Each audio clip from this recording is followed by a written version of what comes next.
السلام عليكم ورحمة الله وبركاته. بشر لكم سارة اليوم. إنني أتيت بتعريف وجيز بكتاب أدبي محتو على نوادر وأمثال وحكم جمعها الشيخ العلامة نعمان الدين الندوي الأمين العام لمعهد الدراسات العلمية بدار العلوم لندوة العلماء. كتابه الشهير صيد القراءة. هذا كتاب مهم، هذا كتاب يربي الإنسان ويجعل الإنسان أديبا.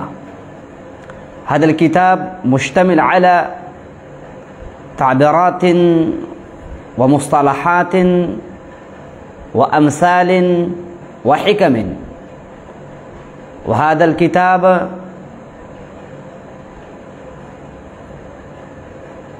يسري ويثريكم ويزيدكم فضلا ويزيدكم حبا في لغة عربية. فأردت من المناسب أن أقدم نبذة عن حياة هذا الكتاب وعن تصنيف هذا الكتاب وعن أهمية وعظمة هذا الكتاب الذي دبج يراع الشيخ النعمان الدين الندوي، الذي هو ابن صالح نجيب رشيد للأستاذ المفسر الفقيه الجليل الذي أدى دورا هاما بمجال في دار العلوم ندوة العلماء مدة طويلة، وهو الشيخ برهان الدين الندوي برهان الدين القاسمي السنبلي، الذي انتقل إلى الله سبحانه وتعالى قبل سنة أو سنتين. فهذا من فضل الله سبحانه وتعالى، وشكرا له أنه وفقني للتقديم النبذة عن هذا الكتاب الذي صنفه الشيخ نعمان الدين الندوي السنبلي، الذي الآن هو الأمين العام لمعهد الدراسات العلمية في دار العلوم ندوة العلماء. لعلكم سمعتم إخوتي وأحبائي عن هذا الكتاب صيد الخاطر. إن الشيخ نعمان الدين الندوي الذي قال عنه أديب العربية الكبير فضيلة الشيخ نور علم خليل الأميني، كاتبا المقدمة المهمة في هذا الكتاب، يعني في صيد الخاطر، فإنه يكتب عن حياته أو عن فضيلته أو عن عظمته، يعني عظمة الشيخ نعمان الدين الندوي. فيقول الشيخ فضيلة الشيخ نور علم خليل الأميني، لعلكم تعلمون معرفة جيدة أن الشيخ نور علم خليل الأميني رحمة الله عليه، أسأل الله سبحانه وتعالى أن يتغمده برحمته الواسعة، الذي كان متمتعا بذوق أدبي وبذوق سليم. الله سبحانه وتعالى أكرمه بنعمة أدبية، فكان له حظ وافر في هذا المجال الذي كان أدار على المجلة الداعي التي تصدر من دار العلوم ديوبند. نعم، إنه أدى دورا مهما دورا هاما في مجال العلمي والفكري والدعوي. فإنه يكتب عن هذا الشيخ، يعني شيخ نعمان الدين الندوي، من العلماء الهنود الذين توفروا على اللغة العربية بعدما أتقنوها كتابة وخطابة، تدريسا لها وتأليفا فيها وحرصا على نشرها في هذه القارة وعلى تحبيبها إلى الجيل الإسلامي الهندي المعاصر. الكاتب الإسلامي المتمكن المتميز الأستاذ محمد نعمان الدين الندوي عضو رابطة الأدب الإسلامي العالمية، ومؤلف عشرات من الكتب باللغة العربية، ورئيس تحرير مجلة الصحبة الإسلامية ومجلة النصيحة سابقا، ومدير معهد التعليم والتربية بمدينة لكنو عاصمة ولاية أوتر براديش الهندية. والآن إنني أقدم أيضا عن حياة الشيخ نعمان الدين الندوي. الله سبحانه وتعالى قد وفق فرصة قيمة لكونه الأمين العام لمعهد الدراسات العلمية. هذه شعبة جديدة أسست بندوة العلماء بيد الأستاذ فضيلة الشيخ بلال الحسيني بلال الحسني الندوي. نعم، فإن الشيخ خليل نور علم خليل الأمين إنه يكتب أيضا عن حياة الشيخ نعمان الدين. نعم، فهذا الكتاب الذي بين يدينا، نعم، إنه يكتب عن هذا الكتاب كتاب هذا السيد القراءة. نعم، فهذا الكتاب الذي بين يدينا باسم صيد القراءة هو من هذا النوع الطريف، حيث جمع فيه خلاصة مصطفاة من حصائد دراسته لكثير من الكتب والجرائد والمجلات التي وقع عليها اختياره، لأنها حلت في عينيه ولذت في قلبه وطابت بها نفسه، فاضطرته أن يسجلها في دفتر ليرجع إليها متى يشاء ويعيها ويستفيد منها كمادة فكرية أو مدد لغوي أو رافد تعبيري أو مصدر معلومي أو ثروة حكمية. نعم، الشيخ نور علم خليل الأميني إنه كتب مقدمة طويلة، فإنني أقدم أمامكم مختصرة لهذه المقدمة.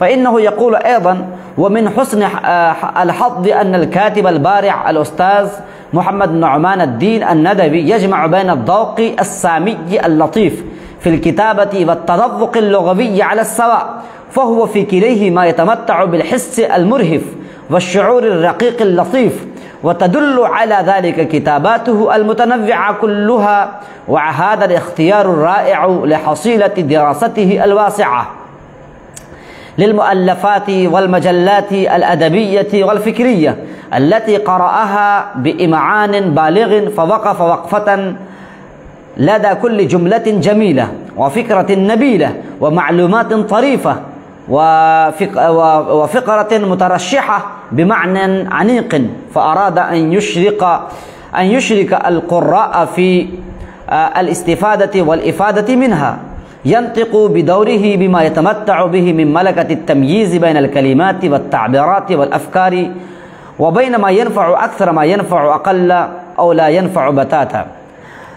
إخوتي، هذا الكتاب يعني صيد الخاطر اقتبس الشيخ نعمان الدين الندوي من كتب مختلفة، من كتب أدبية كلما يتمتع ذوقه السليم. نعم، فإنه استخرج ودبج يراعه كلما قرأ وكلما عبرت عيناه على عبارات مختلفة متنوعة لذيذة. نعم، فإنه جمع تلك العبارات وتلك الجمل وتلك التعبيرات وتلك المصطلحات الجديدة في هذا الكتاب. ولا شك أن هذا الكتاب مشتمل على العناوين الرئيسية. نعم، وهذه العناوين بين أيديكم. العنوان الأول: العلم والعلماء، العلم والعلماء. العنوان الثاني: الأدب والأدباء. والعنوان الثالث: الشعر والشعراء. العنوان الرابع: العربية والعرب. العنوان الخامس: العزاء والمعزون. العنوان السادس: تعبيرات رائعة.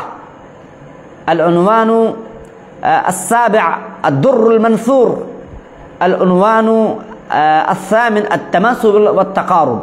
نعم، فالشيخ يكتب أيضا، يعني الشيخ نعمان الدين الندوي إنه يكتب أيضا عن هذا الكتاب. فالحقيقة أن هذه النبذة المختارة من قطوف عقود عديدة مقضية في رحاب طلب العلم ومجال التدريس. ومن بركات القراءة والمطالعة التي تيسر لي خلالها تقييد بعض أهم وأروع ما مر بي عبر التحول في رياض العلم والأدب من فرائد المعارف وقلائد المصاحف وشرائف المعاني. ما شاء الله، ما أحسن هذه الجمل إنه اختارها ودبج يراعوه في هذا الكتاب. نعم أخي اسمعوا: وشرائف المعاني وشوارد الأمثال وأبكار الأخبار ونوادر الحكم وروائع الأقوال وجميل التعبيرات وبليغ المواعظ ونافع النصائح. ما شاء الله ما شاء الله عليكم أن تبتهجوا ما شاء الله بسماع هذه التعبيرات الجديدة، ونافع النصائح وقيم المعلومات وهام الوثائق وما إلى ذلك من أدب وطرف ونكت ونخب. نعم ما شاء الله. إن الشيخ نعمان الله سبحانه وتعالى أكرمه بذوق سليم.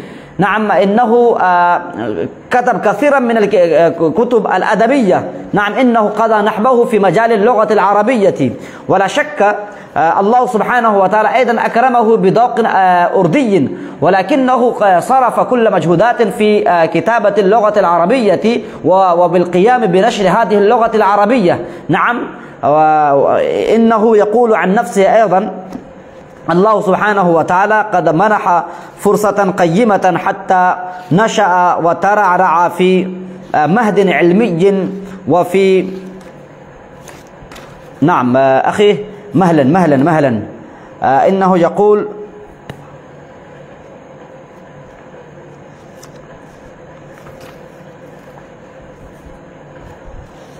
نعم استمعوا. فهذا الكتاب صيد القراءة انتقيته من أحسن ما اقتطفت واقتبست، واصطفيته من أجمل ما جمعت وقيدت، فما هو إلا ثمرة من ثمرات السياحة الطويلة لدنيا الكتب وبدائعها وروائعها، ومن حصائد المعايشة اللذيذة الممتعة لدواوين المعارف وقوامسها، ومن بركات الانفراد بالطرس والقرطاس، ومن نتائج الاستقاء من إنتاجات العقول المبدعة والقرائح الذكية الألمعية والقدرات النابغة العبقرية والكفاءات النادرة من أسلافنا الأماجد ومن تلاهم من المبدعين العباقرة من الخلف والمعاصرين والنبابغ. وإنكم تسألون لماذا صنف ولماذا جمع الكتاب صاحب الكتاب التعبيرات والجمل والحكم في هذا الكتاب؟ أي الفائدة؟ فإنه نظر إلى حديث نبوي شريف الذي قال النبي صلى الله عليه وسلم فيه: قيدوا العلم بالكتاب. نعم، قيدوا العلم بالكتاب. هذا حديث شريف للنبي صلى الله عليه وسلم، إنه يقول: قيدوا العلم بالكتاب. وكذلك أيضا هذا قول مشهور للزهري: إذا سمعت كتابا فاكتبه، إذا سمعت كتابا فاكتبه ولو في حائط. نظرا إلى هذا الحديث وإلى هذا القول الشهير للإمام الزهري: إذا سمعت كتابا فاكتبه ولو في حائط، فنظرا إلى مثل هذه الأقوال وكذلك إلى هذه المقولة الشهيرة: القراءة صيد والكتابة قيد. نعم، إنكم تسمعون أيضا منذ طفولتكم وكذلك منذ طفولة الأستاذ نعمان الدين الندوي، إنه قد سمع منذ طفولته هذه المقولة الشهيرة: القراءة صيد والكتابة قيد. نعم، فإنه قد جمع كل ما قرأ، كل ما استفاد، وكل ما اقتطف، وكل ما جمع، وكل ما انتقى واقتبس من المعارف والقواميس والكتب الأدبية العربية. نعم، فإنه يقول أيضا: نعم أخي،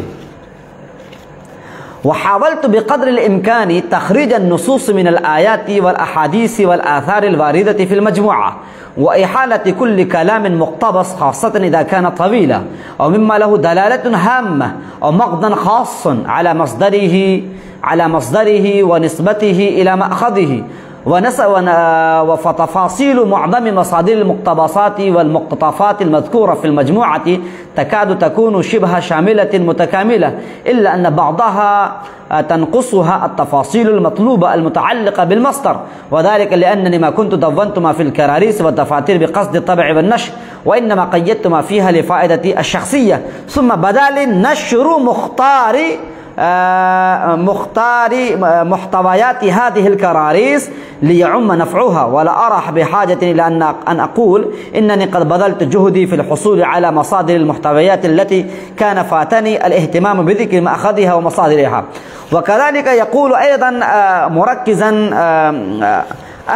الأهمية على هذا الكتاب الأستاذ نور علم خليل الأميني كما ذكرت آنفا في البداية، إنه يقول نعم، ويتأكد كاتب هذه السطور. من يؤكد؟ يعني يؤكد الأستاذ الأديب الأريب الموهوب، يعني نور علم خليل الأميني، نعم، تغمده الله تعالى برحمته الواسعة، إنه يقول في مقدمة هذا الكتاب: يتأكد كاتب هذه السطور أن القراء سيتنافسون في اقتناء هذا الكتاب والاستفادة منه وإهدائه لخلانه تنافس الأطفال في تسلم العيدية، والله يسأل يتقبله قبولا حسنا ويجعله ذريعة خير وبركة ونور وسرور في الدنيا والآخرة للمؤلف ووالديه وآبائه وأساتذته ولمن ساهم في إصدار الكتاب ومعهم جميعا لكاتب هذه السطور. إخوتي، إنكم لعلكم تتعجبون من هذا الاسم المخمول، لعلكم ما سمعتم من قبل عن الشيخ نعمان الدين الندوي حفظه الله ورعى، وإن هذه شخصية كبيرة، إن له شخصية عظيمة، نعم، إنهم من الرجال الذين نعم وفقهم الله سبحانه وتعالى للقيام بخدمات جليلة، نعم، بخدمات جليلة في المجال العلمي والفكري والدعوي. نعم، إنه تعلم في دار العلوم ندوة العلماء، كان في رعاية أبيه الشهير الأستاذ برهان الدين القاسمي السنبلي. نعم، إنه كان تلميذا خاصا للأستاذ وشيخ الإسلام حسين أحمد المدني. نعم، إنه استفاد منه ونهل من منهله العلمي، ولا سيما إنه قد استفاد في مجال الحديث. وبعد التخرج من في دار العلوم ديوبند فدعا الأستاذ فضيلة الشيخ أبو الحسن علي الحسني الندوي الأستاذ برهان الدين السنبلي بعدما قضى مدة يسيرة بأرض دهلي. نعم، وبعد قضاء مدة طويلة بأرض دهلي نادى الشيخ أبو الحسن علي الحسني الندوي الشيخ برهان الدين السنبلي إلى القيام بخدمات جليلة بأرض ندوة العلماء. نعم، فإنه اختاره مفسرا وفقيها بدار العلوم ندوة العلماء، وفوض إلى هذه الشخصية يعني برهان الدين السنبلي كثيرا من الكتب الكبيرة. نعم، ولا سيما الصحيح البخاري. نعم، إنه ما شاء الله قام بدراسة وتدريس هذا الكتاب الصحيح البخاري، وكذلك إنه قد أحسن إلى تدريس الكتاب حجة الله البالغة، ما ليس له نظير في مجال تدريس حجة الله البالغة. نعم، ما شاء الله الشيخ برهان الدين السنبلي القاطمي إنه قد أدى دورا هاما في مجال تدريس حجة الله البالغة. نعم، فإنه أحسن وأجاد في هذا المجال، وبعدما أصابه المرض إنه ترك وانعزل عن دراسة هذا الكتاب، ثم اختاره أساتذة آخرون بارعون الآن إنهم يقومون بتدريس هذا الكتاب. ولكن الشيخ برهان الدين السنبلي تغمده الله برحمته الواسعة، الله سبحانه وتعالى قد دعاه وقد تقبل وجهوده التي قدمها إلى عامة الناس. نعم، فإنه رب هذه الشخصية، يعني ابنه الجليل، ابنه الكريم، ابنه النجيب، وهو الشيخ نعمان الدين السنبلي الندوي. نعم، إنني ما سمعت أيضا عن شخصيته، ولكنه منذ إقامته بدار العلوم ندوة العلماء. نعم،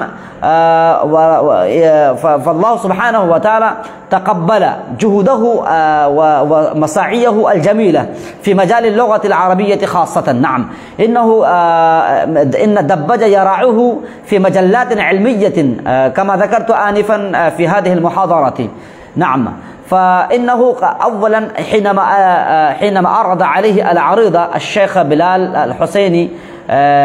الحسني الندوي هذه العريضة أن يكون مديرا وأن يكون الأمين العام بدار العلوم ندوة العلماء، فإنه أنكر أولا، فإنه كان يريد أن يكون مخمولا، نعم مخمول الاسم، أن يكون لا يعلمه أي شخص، ولكن الشيخ بلال الحسني الندوي إنه قد أشار عليه، وإنه قد التمس منه من هذه الشخصية يعني نعمان الدين السنبلي أن يكون الأمين العام لمعهد الدراسات العلمية. هذه هي شعبة جديدة. نعم، فالآن هو في دار العلوم ندوة العلماء.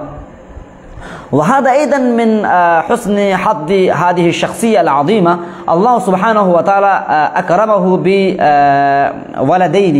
بولدين نجيبين رشيدين. نعم، منهما الأخ حسان الدين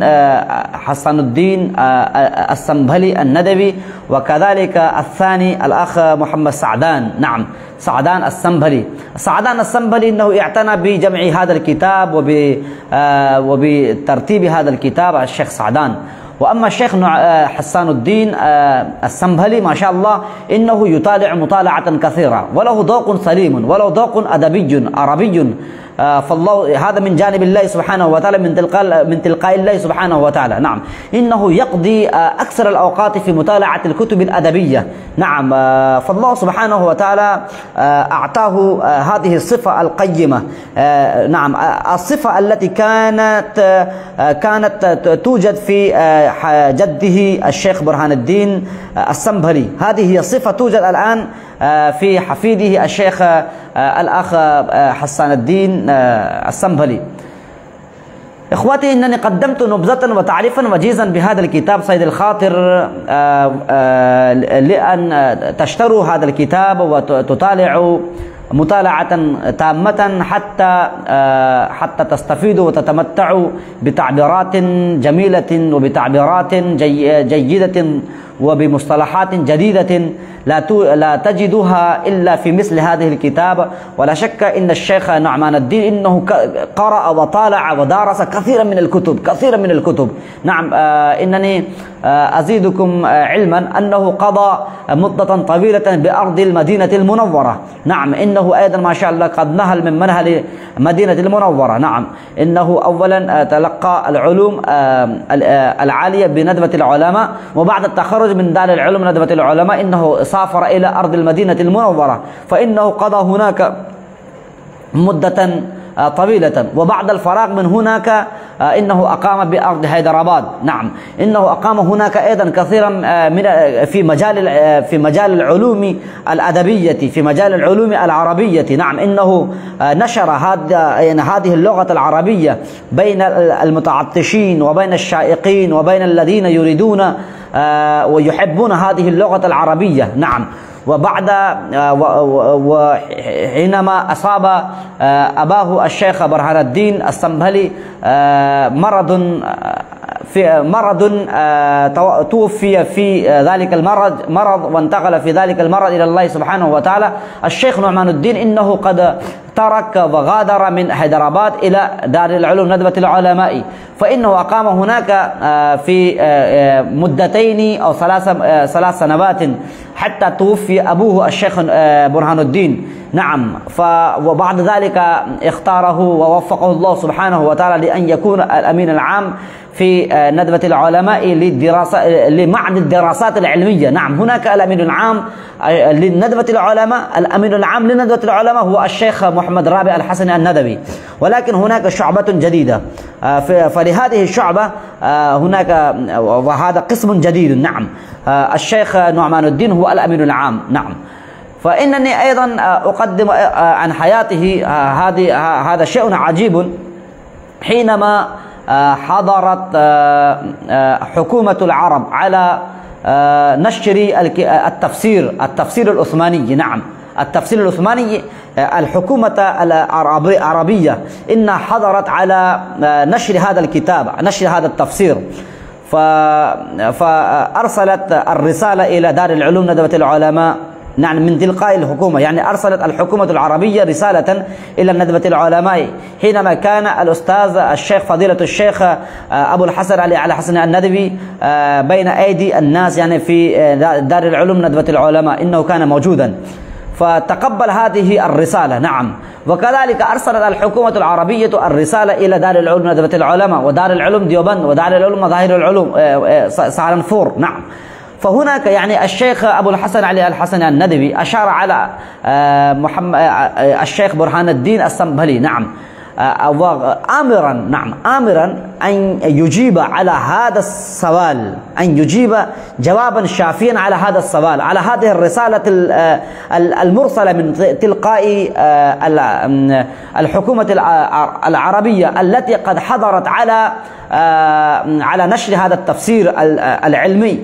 نعم، إنكم تعلمون ولعلكم تطالعون هذا التفسير العلمي. نعم، فالشيخ برهان الدين إنه قد أجاب، وإنه قد استفاد من كتب مختلفة فقهية أو حديثية أو تفسيرية، وفي ضوء الصحابة، في ضوء الأقوال للصحابة رضوان الله عنهم أجمعين، فإنه قد أعد جوابا تاما وفي لغة أردية، ثم حول وفوض هذه المسؤولية الشيخ برهان الدين إلى ابنه. نعم، إلى ابنه الشيخ نعمان الدين السنبلي. نعم، هذه المسؤولية أن تترجم هذا الجواب إلى لغة أردية عربية.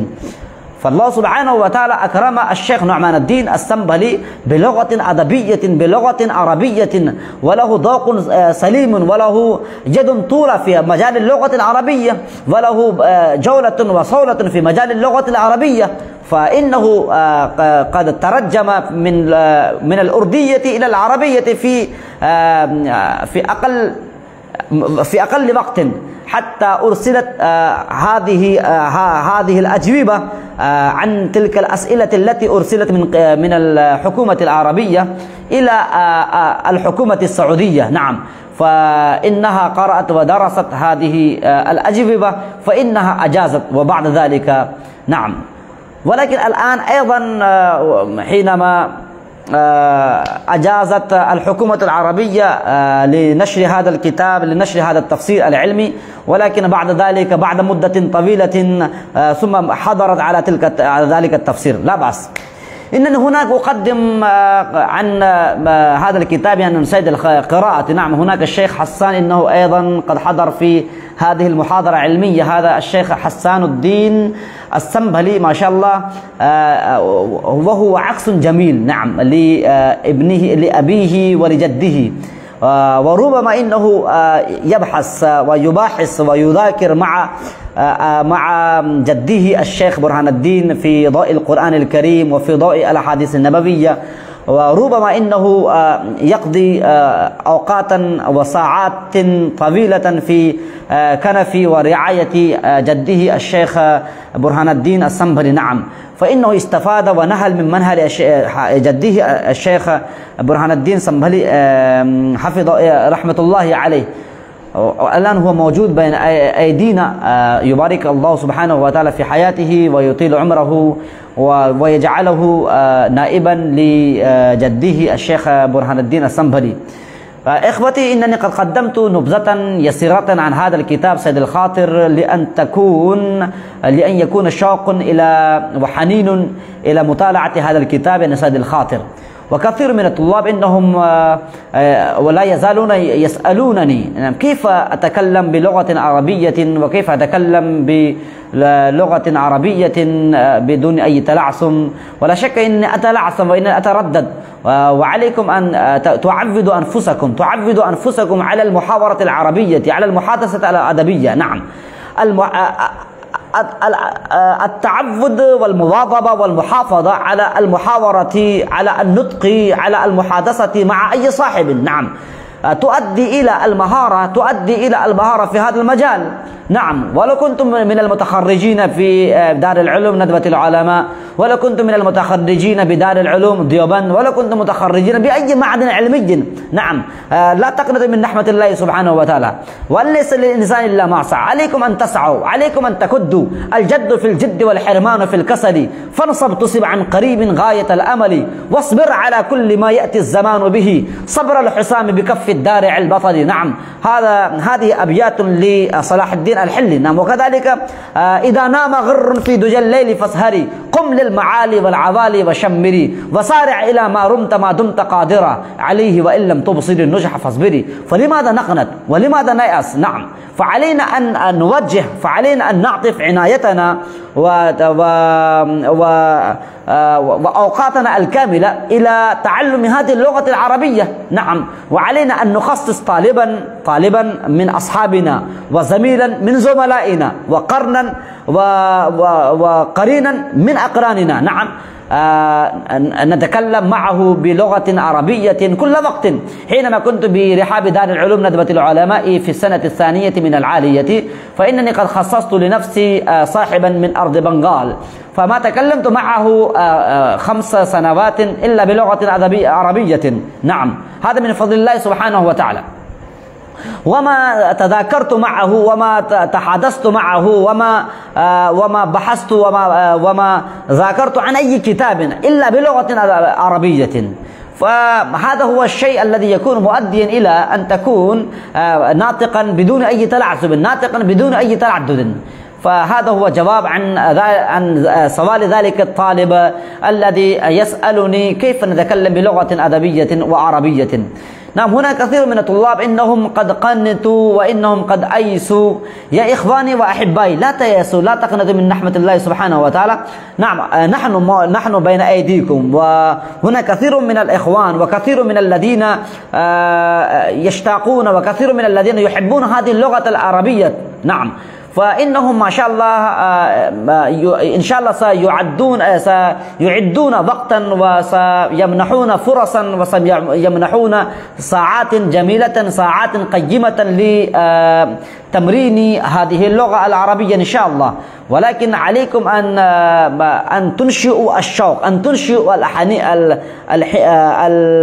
الحنين في أنفسكم، في قلوبكم نحو هذه اللغة العربية، نحو هذه اللغة العربية. نعم، وكما ذكرت بالأمس بعدما أمرني الأخ حسن الدين أن نتلو تلاوة القرآن الكريم مرارا وتكرارا، ثم نستخرج من تلك التلاوة التي تلوتها بآيات قليلة وجيزة الأدب. نعم، علينا أن نتلو تلاوة القرآن الكريم كل يوم. نعم، بنظر أدبي. نعم، بنظر أدبي. مثلا أولئك على هدى من ربهم وأولئك هم المفلحون. فلماذا استعمل الله سبحانه وتعالى أولئك على هدى من ربهم وأولئك هم المفلحون؟ لماذا فصل الله سبحانه وتعالى بين أولئك وبين المفلحون بضمير هم؟ لماذا أتى الله سبحانه وتعالى بهذا الضمير؟ فعلينا أن نتفكر في هذه الآية. لماذا فصل الله سبحانه وتعالى بين أولئك، يعني بين اسم الإشارة وبين مشار إليه، يعني المفلحون؟ لماذا فصل بينهما؟ لماذا؟ وكذلك أولئك سواء عليهم أنذرتهم أم لم تنذرهم لا يؤمنون، ختم الله على قلوبهم وعلى سمعهم وعلى أبصارهم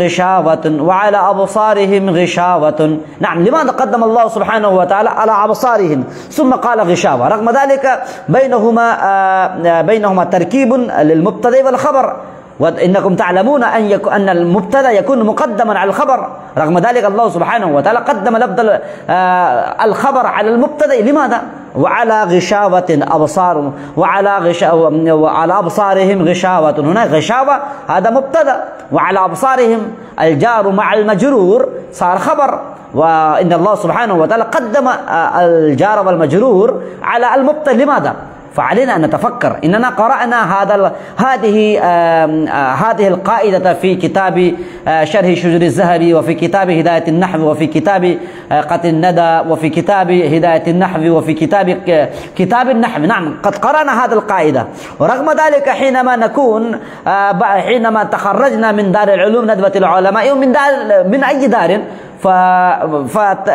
فيسألني أي طالب عن هذه المسألة، لماذا قدم الله سبحانه وتعالى على أبصارهم غشاوة؟ رغم ذلك غشاوة هذا مبتدأ وعلى أبصارهم هذا خبر. لماذا قدم الله سبحانه وتعالى؟ لأي سبب، لأي علة، لماذا قدم الله سبحانه وتعالى؟ فلا نجد أي جواب، فلا نجد هناك أي جواب عن هذا السؤال. رغم ذلك نحن قرأنا هذه القاعدة في كثير من الكتب النحوية والصرفية. لماذا إخواني؟ لأننا ما عودنا أنفسنا على مطالعة القرآن الكريم، على استخراج الأمثلة النحوية من القرآن الكريم.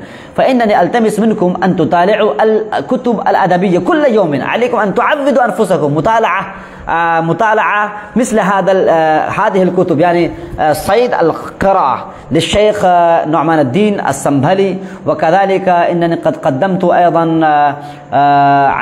مشورة عن كتاب صور من حياة الصحابة الذي لا أزال أحاضره، وأقدم محاضرة طويلة عن ذلك الكتاب. وكذلك إنني قدمت ماذا خسر العالم، وكذلك الطريق إلى المدينة، وكذلك كامل كيلاني. نعم، كامل كيلاني أيضا كتاب مفيد للطلاب المبتدئين. نعم، الطلاب الذين يدرسون في الصفوف البدائية، في الصفوف الابتدائية، مثلا إنهم في السنة الأولى من الثانوية، في السنة الثانية ثالثة من الثانوية، في السنة الرابعة من الثانوية. فلمثل هؤلاء الطلاب الذين يدرسون في هذه الصفوف الابتدائية فلهم أن يطالعوا كامل كيلاني. نعم، نجيب. نعم، وله أحسن أن يطالعوا قصص النبيين أيضا، قصص النبيين الذي صنفه الشيخ أبو الحسن علي الحسن الندبي. بينهما فرق، يعني بين كامل كيلاني وبين قصص النبيين فرق. هذا الكتاب يعني قصص النبيين مشتمل على قصص الأنبياء. نعم، فإن الإنسان حينما يدرس أي كتاب فإنه يتأثر. نعم، إنه يتأثر بدروس موجود في ذلك الكتاب. وأما هذا الكتاب فإنه مشتمل على ذكر الحيوان، على ذكر الكلب، على ذكر الدجاجة، على ذكر الحمار، على ذكر فلان وفلان، يعني من الحيوانات والنباتات. وأما هذا الكتاب فهو يشتمل على قصص الأنبياء، قصة نوح وقصة هود وقصة صالح. فعلينا أن نطالع ذلك الكتاب الذي يهذبنا، الذي يؤدبنا، الذي يذكي قلوبنا، الذي يذكي نفوسنا. نعم، فإنني أقدم أمامكم مشورة عن مطالعة ذلك الكتاب، يعني صور من حياة الصحابة، وكذلك قصص النبيين للطالبين المبتدئين، يعني قصص النبيين. نعم، ولا شك إننا قد ترجمنا وقرأنا ترجمة هذا الكتاب من الأول إلى الجزء الخامس، يعني قصص النبيين الأول، وقصص النبيين الثاني، وقصص النبيين الثالث، وقصص النبيين الرابع، وقصص النبيين الخامس. ورغم ذلك لا نستطيع أن نكون ناطقين باللغة العربية. لماذا أخي إخواني؟ لماذا؟ لأننا ما استفدنا بذلك الكتاب، بذلك الكتب الأدبية، بذلك الكتب القصصية، ما استفدنا، فقط اكتفينا على الترجمة بذلك الكتاب. من أجل ذلك ما لدينا أي لفظ، ما لدينا أي تعبير، ما لدينا أي جمل. من أجل ذلك لا نستطيع أن نستعمل وننطق مع أي طالب ونحاور مع أي عرب بلغة عربية. فنلتمس منكم ولا سيما الطلاب المبتدئين أن يطالعوا هذا الكتاب، يعني قصص النبيين من الأول إلى الجزء الخامس. نعم، وبعد ذلك من الجزء من السنة الأولى من الثانوية، من السنة الأولى من العالية إلى ندوة العلماء أو إلى الفراغ من دار العلوم ندوة العلماء. هناك كثير من الأدباء إنهم صنفوا، ولا سيما هذا الكتاب يعني سيد الخاطر الذي ذكرت نبذة يسيرة عن هذا الكتاب الذي قدم فيه مقدمة هامة الأستاذ الشيخ نور علم الخليل الأميني تغمده الله سبحانه وتعالى برحمته الواسعة.